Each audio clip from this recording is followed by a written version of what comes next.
የጌታችን የመድኃኒታችን የኢየሱስ ክርስቶስ ቅዱስ ወንጌል ሐዋርያውና ደቀ መዝሙሩ ቅዱስ ማቴዎስ እንደጻፈው የማቴዎስ ወንጌል ምዕራፍ 25 ከቁጥር 14 እስከ 31።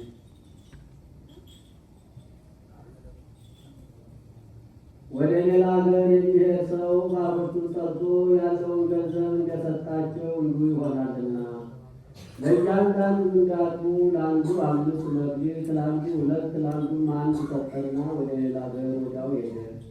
5 መክሊትም የተቀበለው ሄዶ ነገደበት፣ ሌላም 5 አተረፈ። እንዲሁም 2 የተቀበለው ሌላ 2 አተረፈ። 1 የተቀበለው ግን ሄዶ ምድርን ቆፈረና የጌታውን ገንዘብ ቀበረ። ከብዙ ዘመን በኋላ የእነዚያ ባሮች ጌታ መጣና ተቆጣጠራቸው። 5 መክሊት የተቀበለውን ቀረበና ሌላ 5 መክሊት አስረክቦ ጌታ ሆይ 5 መክሊት ሰጥተኸኝ ነበረ፣ እነሆ ሌላ 5 መክሊት አተረፍኩበት አለ።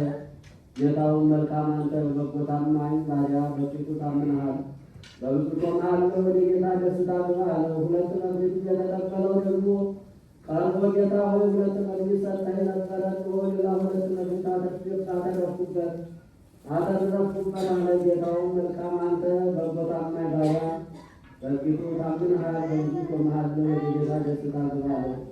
1 መክሊት የተቀበለው ደግሞ ቀርቦ ጌታ ሆይ ካልዘራህባት የምታጭድ ካልበተንክባት የምትሰበስብ ጨካኝ ሰው መሆንህን አውቃለሁ።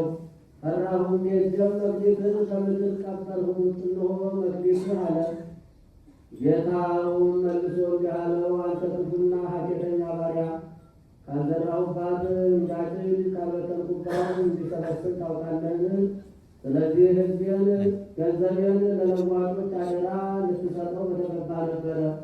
እኔም መጥቼ ያለኝን ከትርፉ ጋር ወስዶ ነበረ። ስለዚህም መክሊቱን ውሰዱበት፣ 10 መክሊትም ላለው ስጡ፣ ላለው ሁሉ ይሰጠዋልና ይበዛለትማል። ከሌለው ግን ያው ያለው እንኳ ይወሰድበታል። የማይጠቅመውን ባሪያ በውጭ ወዳለው ጨለማ አውጡት፣ በዚያ ለቅሶና ጥርስ ማፋጨት ይሆናል።